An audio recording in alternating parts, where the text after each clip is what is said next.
Hello, hello, everyone. So incredible to see where you're joining us. We have India, another Cali, another India. Dr. Shefali, Hello.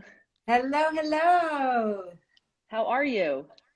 Good. I'm so happy to meet you. I was at Lewis House's place doing an interview, and he said, "Oh, you need to read this book and you need to meet her." And so here we are. We've done Here it. we are. Here we are. I have been such a fan of your work and watching your own journey, and very similar to mine, figuring out a way to kind of move the field in a direction. And I just think you are such a trailblazer. So thank you for everything you've been putting out in the world. And like I said, I'm super excited for, I know a lot of my community probably is very familiar with you and your work, but for those who aren't, I'm super excited to introduce them because I know that they're going to gain just as much benefit as I have.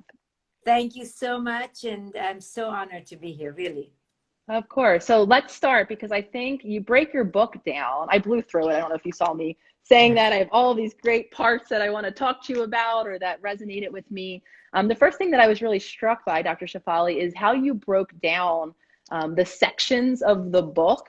With the first one really jumped out at me, asleep in the matrix. So I know a lot of us have throwing this a word around matrix these days and what pill are you going to take? So talk to me a little bit about what you mean when you say matrix and what do you mean when you say we're asleep, or many of us, I should say, are asleep in this matrix. Sure. So what I describe as the matrix is that we are living in a culture that we think predetermines the way we should be because we don't understand that it's constructed.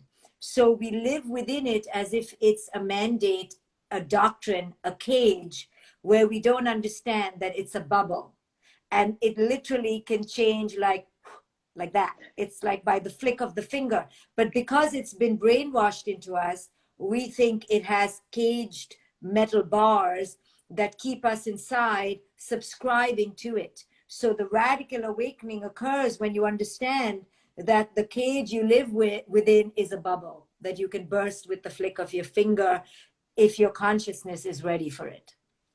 Such an incredible visual to think of and such an empowering statement to make, though I know a lot of listeners are probably listening from inside the bubble. I know that's where really my own journey of healing and then my own clinical journey and shifting my practice came when I too was stuck inside that bubble, but I was wondering why I was so bad at being a psychologist and helping people get out of that bubble because I really understood how stuck you do feel. And I use the word conditioning when I think about the influences, the cycle of influences. And I think that's what you mean when you say, what is the impact? What's forming that bubble? And how does our conditioning really remove us from, you use a word that's very similar to a word I've used, is essence. And Yes. like that part within. And I know I hear in my community, we're always searching for our intuition, our inner knowing, yet we're stuck in the bubble of that disconnection. And I just love the way you describe that because those bars are real. Right. So you and I know as psychologists that there's nothing that can beat the conditioning of the early years. I mean, it's an indomitable force that is like glue. It's like super glue. And we as therapists, we're trying to peel the person away. And we both know that because we are all surviving that ferocious hunger from childhood, we've created these masks, right? And these masks that I call ego, I'm sure you call it ego or something like that, these false personas keep us in that very much tethered inside the cage. So in my book of Radical Awakening, I talk about the two layers to radically awaken. The first layer is to know that it's happening to you. There's a matrix that you're living within that is effing with your brain. And the second part is now you are doing it to yourself, right? So the real radical part happens, especially when we women, the oppressed, wake up and go, okay, now I'm doing it to myself. I am like worse toward myself and my sisters than any man out there can ever be. And that's when you begin to wake up and you realize that you've internalized all that's loathing and all that shame and that it lives within you. Yes, absolutely. You've internalized the word that you revisit often in your book is expectation. And I want to read a line and it's going to be, I'm going to speak the word women and gender, but I think we could even blow this out to all, though in terms of your book, you wrote, and this was really poignant, Most women are trained from early girlhood to crave what I call the triple threat: the need for approval, validation, and praise. So just to get a little bit more concrete, right, when we're talking about the expectations, I do think that I loved how you worded that, the kind of expectation, the need for the approval, the meeting the expectation of others so that we can get validated and praised. And the way you're saying, yeah, it begins outside of us, though we become then the militant in our army where we're now doing it on repeat. Some of us not even aware that we have that power in our minds. Yeah, we're like robots in the army of our own self-destruction, and we're the commanders in chief, right? So as children, because we girls especially, more than men and boys, are trained to get our validation from what we do best. What do we do best? We are natural healers, nurturers, tribe builders, connectors. This is in our emotional DNA. But because we do it so beautifully, culture has marauded us to the point that we now lose ourselves in the giving. So we give, but in the giving, we are losing. And we're so conditioned to receive our validation. Am I even worthy of existence from the outside world? So we become people pleasers or achievers, or really, super nurturers, or the perfect mother, the perfect wife. We're seeking validation like a drug through those expectations we put on ourselves. We don't realize we are drug addicts, yeah?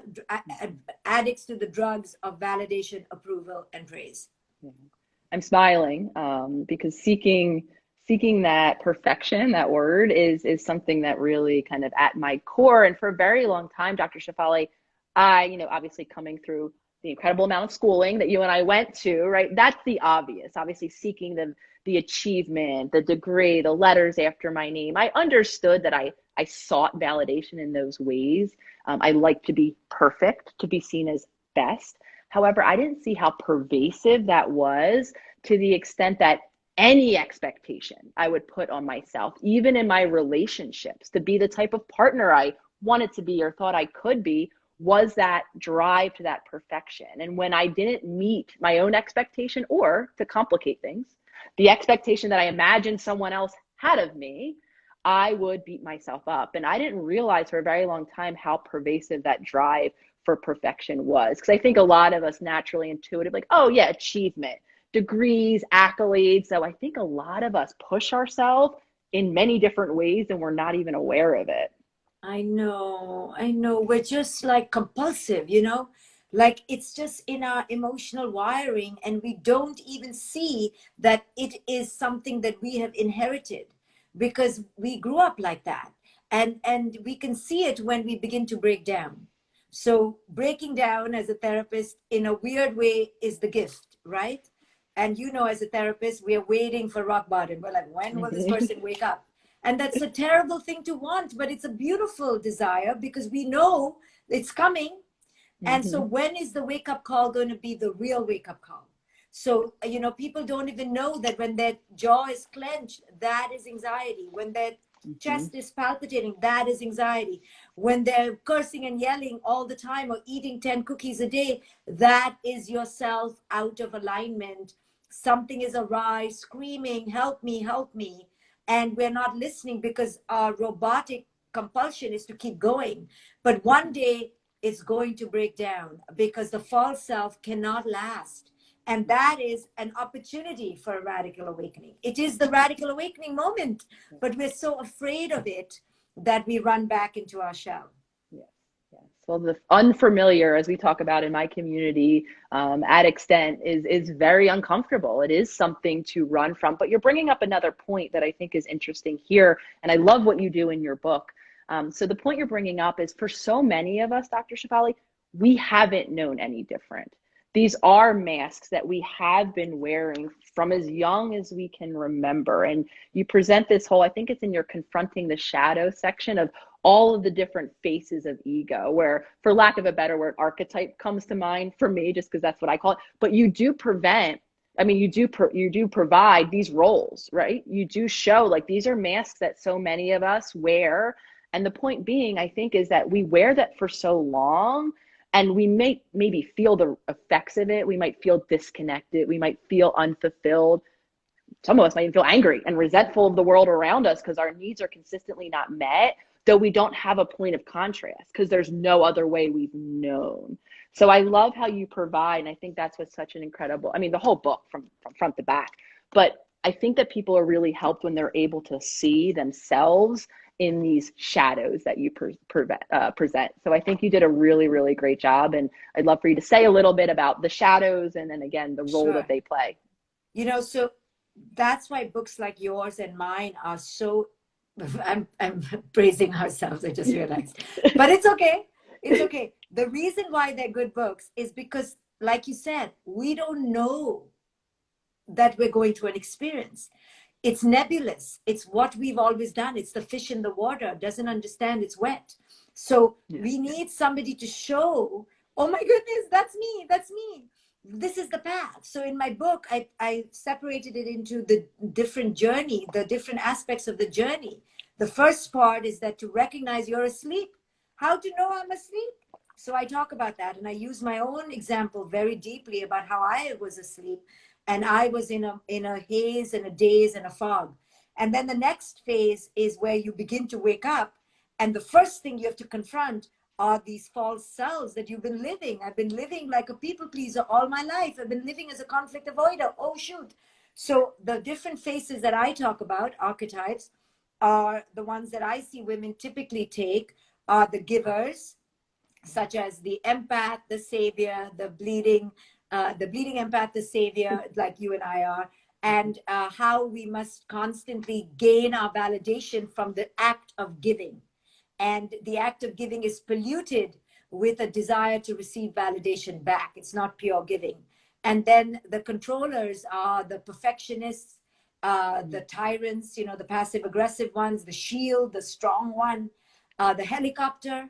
And then the takers, no one likes to think they're a taker, but every one of us is a taker, is the diva in us, the princess who just wants to wait for it to happen, you know, where we're like, oh, I'm supposed to take charge of my life? What? I thought I'll just be picked and become the queen of the world. So I lay out these archetypes. And then after you understand who you are and how you've played your false self, the next section in my book, I talk about embracing your sexuality. Why? Because we as women have been so blasphemized to be in our sexual energy. We've been labeled sluts, whores, you know, all the words. So we have great shame about our vagina and we don't explore it. And in our lack of sexual freedom and exploration, we actually give in to the patriarchy. We actually allow the patriarchy to have its power over us because we believe we need a man or we need a relationship. So the patriarchy, you know, keeps us controlled, keeps us small. And then the next section, I talk about awakening, you know, cracking the matrix. What does that mean? Well, now you have to do the real work. You have to examine your belief systems around love, around marriage, around goodness, around youth, around beauty. So I talk about that. And then the last section is how do you really awaken? Books like ours help people to place themselves on the continuum of consciousness to go, oh, I'm there. Oh, I've done that. And you begin to have a synergistic experience with your sister, the author, and you realize you're not alone. Yes, yes. I love how you break it down too into the evolution of the journey. Because I see, and we're human, and we want the roadmap. We want to know how long this step will take, and then when I can progress on to step 2, so I can neatly check step 1's box. And unfortunately, when we're talking about healing, when we're talking about, right, developing the conscious awakening, it's not as clean, it's not as linear. And, you know, so I love how you're overviewing the process, allowing for all of the individual variation within, that it isn't a neat, linear, easy step where there's a 1, 2, 3 model to follow, but these are generally the stages of the process. And I want to read one more line from your book because I think it's so beautiful. And I love how you talk about love. And I think about love a lot because I think about relationships a lot. At the heart of us as humans are the relationships that we're in and how connected we are to not only ourselves, but of course then by extension, the people and the world around us. And the way you write these 2 sentences on love, I just think is so beautiful. And you write, love is the ultimate energy. It is the self fully actualized. And I just love that because, well, I love love, but that is just so, for me, an important piece of the whole picture. Because if we want to tie on these masks and love, right, to me, I see all of this conditioned way of being, just to use all the language we've been using, all of these masks, all of this ego, all of this shadow, from, in my perspective, that's a separation from the love that we are at our core. And as we begin to awaken and peel all of this back, the way you word it and the way I hear it, at least, is so beautiful. We actually regain then access to that which we already were. So it's not that we're seeking, I think about this a lot, for the things outside of me and for the love that I can find somewhere else. We're unearthing that beautiful self-love energy that some of us might not believe me. I'm watching the comments because we might not have been connected to that energy for a very long time. But that, in my opinion, is the journey home. And I just love that. So I'm going to read it one more time. Love is the ultimate energy. It is the self fully actualized. I have chills. So beautiful. Yeah. It takes away this idea that you have to find love, you have to fall in love. It has nothing to do ultimately with the external. And the reason why love has messed up so many relationships is because the idea of love is that it has to do with the other. What we don't understand, the actualized self is love embodied. And when you are at that level of frequency, whatever word you want to use it, whatever you want to use for it, then you automatically are going to move towards relationships where you can keep at that frequency. So there's no seeking love, looking for love, falling in love, upset about love, betrayed in love. Those concepts fall away. There's no betrayal. There's no forgiving. Those are concepts that exist in the dualistic world of me versus you. When you understand that everything is bouncing off your own energy, nobody can betray you because it's bouncing off you. So you're part of it. And so in this book, I talk a lot about that our ultimate power comes, especially as women, in our co-creation, in our understanding of our co-creation. You're not a victim. You're not a blamer. Nobody's done anything to you on the emotional level. On the physical level, people can harm us.